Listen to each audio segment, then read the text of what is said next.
ఈ న్యూస్ వినగానే నాకు ఒక డౌట్ వచ్చింది. GPT-5 అంటే ఏంటి? Tonight, a breakthrough that could redefine the future of artificial intelligence. GPT-5 has arrived, and the world is holding its breath.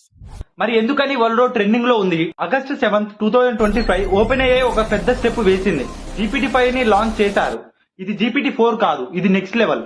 Imagine చేసుకోండి, ఒక ఫ్రెండ్ ఉంటాడు, మ్యాథ్స్ నుంచి కోడింగ్, హెల్త్ నుంచి స్టోరీ వరకు అన్ని ఏరియాస్ లో PhD లెవెల్ నాలెడ్జ్ ఉంటుంది.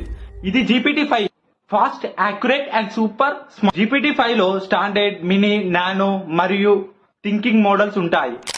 Task చేసుకోండి, అన్ని ఆటోమేటిక్ గా అడాప్ట్ అయిపోతుంది. లాంగ్ కన్వర్జేషన్, 256K టోకెన్ వరకు మెమొరీ. ChatGPT లో ఇప్పుడు డిఫాల్ట్ గా GPT-5 ఉంటుంది. పేడ్ యూజర్స్ కి ఇంకా థింకింగ్ మోడ్స్ ఎక్స్ట్రా. అంతేకాకుండా ఐ లిమిటేషన్. సో ఇది జస్ట్ ఒక అప్డేట్ కాదు, ఇది AI కి ఒక బిగ్ న్యాప్. మళ్ళీ మనం చెప్పుకునే లైన్, AI అంటే మ్యాజిక్. చెప్పడం మర్చిపోయినా, అందరికీ రాఖీ పండుగ శుభాకాంక్షలు. అందరు బాగుండాలి, అందులో మనం ఉండాలి.